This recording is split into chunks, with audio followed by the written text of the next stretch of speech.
Wednesday, October 2nd, 2019. All right, so today, 7:44 in the morning, the moon has entered Sagittarius. What's that mean? It's going to be a good couple of days for tuning into your intuition, for getting in touch with what's going on in here and figuring out what you know that you do not need to logically explain. Now is a great time to tap into yourself and to figure out what it is that you want to do, where it is that you want to go. So have your purpose in mind and then allow your intuition to be your guide, okay? You already have the answers within, and when the moon is in Sagittarius, Sag is the sign that, hey, let's forget the logical explanations. Let's now follow our intuition and let's get things rolling. Don't worry about so much this time, especially if you're very Sagittarian, if you have a lot of planets in Sag, if you're Sag rising, if you have Sag on the 12th house. If you have many prominent Sagittarian placements, this would be a great time to then connect with your intuition, okay? Especially if your sun is there, all right?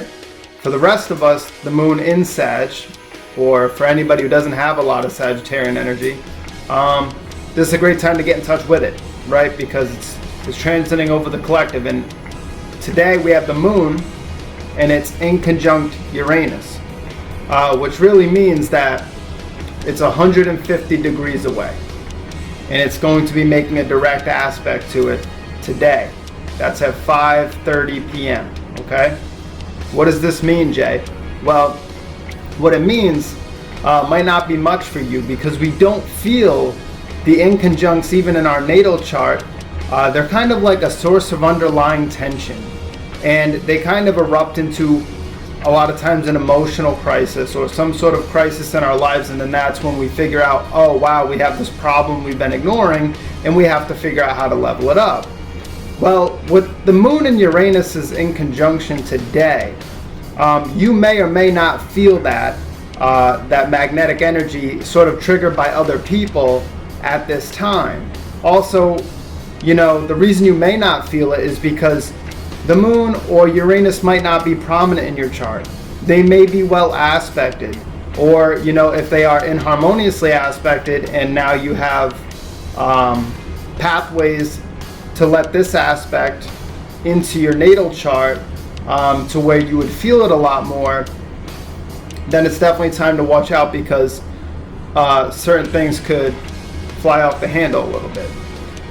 So remember, the inconjunct sort of shows itself during times of crisis. These crises erupt to show you what's going on the inside and what type of work we have to do.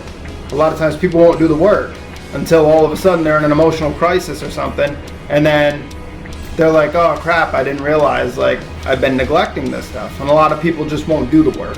They'll just, you know, chalk it up to coincidence or fate, and they'll repeat the cycle. So if stuff starts happening, make sure you stay tuned into your purpose, even though it's a great time for intuition, and not to have to explain yourself logically, to throw your arrows out there and to go after your dreams, or to get reacquainted with them.